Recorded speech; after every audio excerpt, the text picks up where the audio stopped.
Sebenarnya yang kamu mau tanya apa sih, Besi? Ya udah gini Bang, pertanyaannya langsung tutup poin Saya saja. bingung yang kamu mau tanya Iya, iya. apa. Oke. Aku langsung tutup poin saja. Pertanyaan saya, apakah barang yang sudah tergadaikan itu bisa dipakai sebelum ditebus? Dalam kasus tertentu ya nggak bisa. Tapi Nggak bisa, dalam kan? kasus tertentu dia punya kuasa. Tapi Lah, Tuhan bisa pakai siapa saja yang dia mau. Setan aja dia bisa pakai kok. Apalagi namanya cuma nggak milik setan. konsisten dong. Apa bilang konsisten itu bukan Iya. ukuranmu, ukuran Itu. Tuhan penguasa alam semesta. Itu namanya Gitu. nggak konsisten. Katanya sudah menjadi milik iblis, tapi tidak pakai juga, ya kan? Kan Ya, nggak karena konsisten iblis tetap namanya. masih.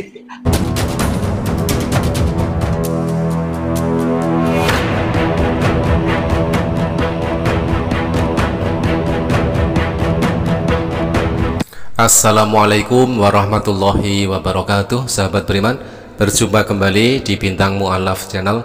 Mudah-mudahan kita semua selalu sehat walafiat di dalam lindungan Allah Subhanahu wa Ta'ala, dideraskan rezekinya dan juga dimudahkan segala urusannya. Teman-teman, kesempatan kali ini kita akan saksikan sebuah diskusi ringan antara Pastor Joshua Tewu dengan seorang mu'alaf, yang mana di sini sang mu'alaf itu bertanya kepada Pastor Joshua Tewu tentang konsep penebusan dosa. Nah teman-teman, langsung saja mari kita simak videonya. Kalau boleh tahu. Ditebus dari penguasa lamamu, yaitu setan yang berhasil menipu Adam dan dengan sukarela memberikan nyawanya kepada setan iblis. Nah, untuk menebus Adam yang sukarela berdasarkan tipu daya itu, maka gantinya adalah nyawa. Nah, nyawa dari orang yang tidak berdosa, dari tubuh yang tidak berdosa. Waktu Adam disesatkan, dia dalam keadaan belum berdosa. Jadi penebusan itu butuh tubuh yang tidak berdosa. Nah, Yesus Kristus satu-satunya dalam keadaan antroposnya, walaupun kalau kita berbicara daging mau disamakan dengan manusia, tapi tidak sama persis, tidak bisa diidentifikasi seperti daging manusia pada umumnya, sama sekali tidak. Tapi dia dalam rupa manusia mengambil rupa hamba, iya, untuk menjadi, tapi dia sediakan tubuh baginya. Makanya kadang-kadang di ayat-ayat lain dikatakan, ya, kalau kita melakukan perjamuan Tuhan itu, kita sedang memperingati kematian Tuhan. Ya, jadi bukan sekedar manusianya yang mati. Ya, jadi Tuhan dalam pengertian yang penebusan itu, penyelamatan itu. Jadi kalau kita bicara penebusan itu, dia tebus kita dari penguasa lama, yaitu setan iblis. Dengan harga apa? Nyawanya sendiri. Dia berikan supaya Anda diselamatkan. Jadi dia mewakili Anda dan semua yang lain. Gitu loh.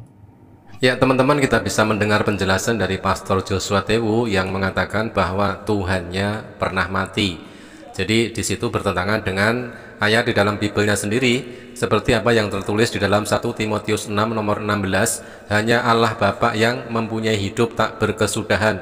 Dia tinggal dalam cahaya yang begitu terang hingga tiada yang bisa mendekatinya. Manusia di dunia ini belum pernah melihat dia dan tidak ada yang sanggup melihatnya. Hormat dan kuasa bagi dia untuk selama-lamanya. Nah di sini sangat jelas sekali ya, sebenarnya Tuhan yang tertulis di dalam Bible itu tidak pernah mati. Oke, saya sudah dapat ya. Abang bilang dia menebusnya kepada penguasa kita waktu jatuh di dalam dosa, di mana oknumnya di situ adalah iblis. Benar?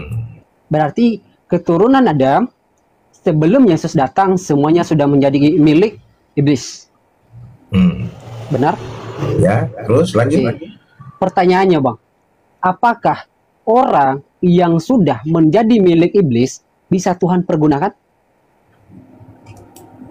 Dalam pengertian yang Anda maksud apa? Contohnya? Iya, Tuhan menggunakan manusia, iya kan? Sementara Abang mengatakan tadi di orang yang semenjak manusia jatuh ke dalam dosa mulai dari Adam itu sudah menjadi milik iblis, ya kan?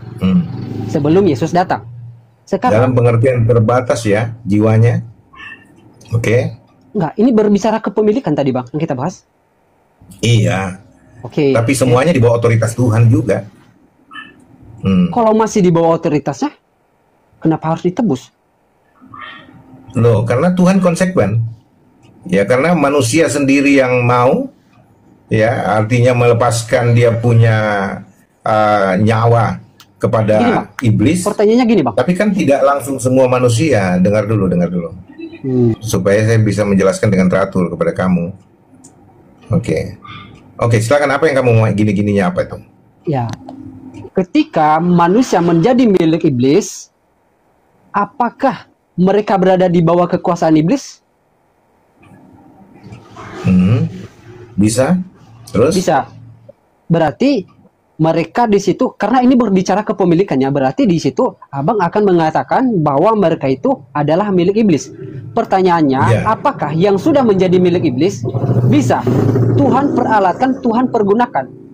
Bisa. Karena kepemilikan iblis itu tidak temporary langsung final kekal. Karena ada janji penebusan sejak pertama kali Adam jatuh, pada saat itu juga Tuhan berjanji akan menebus. Jadi tidak final, pemilikan itu langsung otomatis masuk neraka sepenuhnya milik iblis, tidak bisa. Tidak, manusia masih punya independensi yang bisa dipakai oleh Tuhan. Tapi Tuhan tetap tidak memaksa manusia. Dari free will-nya itu, independensinya itu yang kalau dia mau percaya kepada janji penebusan yang sudah digenapi dalam Yesus dan membuka hatinya untuk menerima Yesus sebagai Tuhan dan Juru Selamatnya, dia dilepaskan dari penjara-penjara itu, tawanan iblis gitu loh, dan dia menjadi milik Tuhan gitu. Yang lebih aneh lagi ketika Yesus yang notabene disembah oleh Pastor Joshua Tewu tersebut, ternyata Yesus itu pernah dibawa Roh Kudus ke padang gurun untuk dicobai iblis. Yesus yang penuh dengan Roh Kudus kembali dari sungai Yordan lalu dibawa oleh Roh Kudus ke padang gurun. Di situ ia tinggal 40 hari 40 lamanya dan dicobai iblis. Selama di situ ia tidak makan apa-apa dan sesudah waktu itu ia lapar. Nah, dikisahkan di dalam ayat tersebut bahwa Yesus dibawa oleh Roh Kudus ke padang gurun untuk dicobai iblis. Selama dicoba, Yesus berpuasa 40 hari, tidak makan dan tidak minum. Setelah itu, barulah Yesus merasa lapar. Nah, jika Yesus itu Tuhan dan Roh Kudus itu pun Tuhan juga, berarti Tuhan dibawa oleh Tuhan. Yang lebih anehnya lagi, yaitu ketika Tuhan dicobai oleh iblis. Mestinya Tuhan yang mencobai iblis, bukan justru sebaliknya. Dan jika Yesus itu adalah Tuhan, mustahil Yesus merasakan lapar. Jadi setiap yang dibawa Roh Kudus pasti bukan Tuhan. Yesus dibawa oleh Roh Kudus ke padang gurun, berarti Yesus bukan Tuhan. Setiap yang dicobai oleh iblis jelas bukan Tuhan. Yesus dicobai oleh iblis, berarti jelas Yesus bukan Tuhan. Makanya di dalam Alkitab dipakai kata menebus itu artinya membeli kembali apa yang menjadi milik Tuhan. Nah, banyak orang pakai istilah menebus dosa manusia. Dosa manusia nggak pernah jadi milik Tuhan. Yang menjadi milik Tuhan adalah manusia dosa yang telah jatuh ke dalam dosa dan terjual untuk sementara, tergadaikanlah bahasa yang terbatas kita bilang, dan menjadi milik sementara dari yang punya pegadaian itu, gitu loh. Oke, silakan. Oke, Bang. Saya ikutin analoginya ya, Bang ya. Boleh ya? Abang bilang tadi membawa sebuah analogi yaitu tentang konsep penebusan. Oke ya. Nah, penebusan itu seperti penggadaian, ya kan? Saya ulang kembali ya. Terus penggadaian itu misalnya sudah menggadaikan barang dan itu akan sementara menjadi milik penggadaian. Nah, salah, nggak gitu saya bahasa. Jadi bukan penggadaian yang menggadaikan barang dan sebagainya. Iya. Jadi gini aja deh, nggak usah ikut analogi saya. Kalau kamu juga sendiri kehilangan arah, tidak punya orientasi. Sebenarnya yang kamu mau tanya apa sih, Besi? Ya udah, gini Bang, pertanyaannya langsung tutup poin Kamu saja. bingung yang kamu mau tanya Iya, iya. apa? Oke. Aku langsung tutup poin saja. Pertanyaan saya, apakah barang yang sudah tergadaikan itu bisa dipakai sebelum ditebus? Dalam kasus tertentu ya nggak bisa. Tapi bisa, dalam kan? kasus tertentu dia punya kuasa. Tapi Tuhan bisa pakai siapa saja yang dia mau. Setan aja dia bisa pakai kok. Apalagi namanya cuma nggak milik konsisten setan. dong. Apa bilang nggak konsisten itu bukan Iya. ukuranmu, ukuran Itu. Tuhan penguasa alam semesta. Itu namanya Gitu. nggak konsisten. Katanya sudah menjadi milik iblis tapi dia pakai juga, ya kan? Kan Ya, nggak karena konsisten iblis tetap namanya. masih Teman-teman, sebetulnya kalau kita tengok di dalam Bible kepunyaan Pastor Joshua Tewu sendiri, ternyata Yesus tidak pernah mengajarkan penebusan dosa. Seperti apa yang tertulis di dalam Yeskiel 18 nomor 20, orang yang berbuat dosa itu yang harus mati. Anak tidak akan turut menanggung kesalahan ayahnya, dan ayah tidak akan turut menanggung kesalahan anaknya. Orang benar akan menerima berkat kebenarannya, dan kefasikan orang fasik akan tertanggung atasnya. Ada lagi di dalam Yeskiel 18 nomor 21, tetapi jikalau orang fasik bertobat dari segala dosa yang dilakukannya dan berpegang pada segala ketetapanku serta melakukan keadilan dan kebenaran, ia pasti hidup, ia tidak akan mati.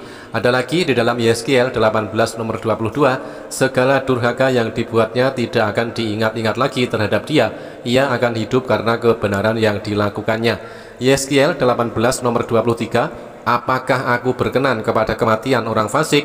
Demikianlah firman Tuhan Allah, bukankah kepada pertobatannya supaya ia hidup. Nah, demikian teman-teman ya, kita bisa melihat bagaimana Pastor Joshua Tewu kebingungan menjawab pertanyaan seorang mu'alaf yang bertanya tentang konsep penebusan dosa.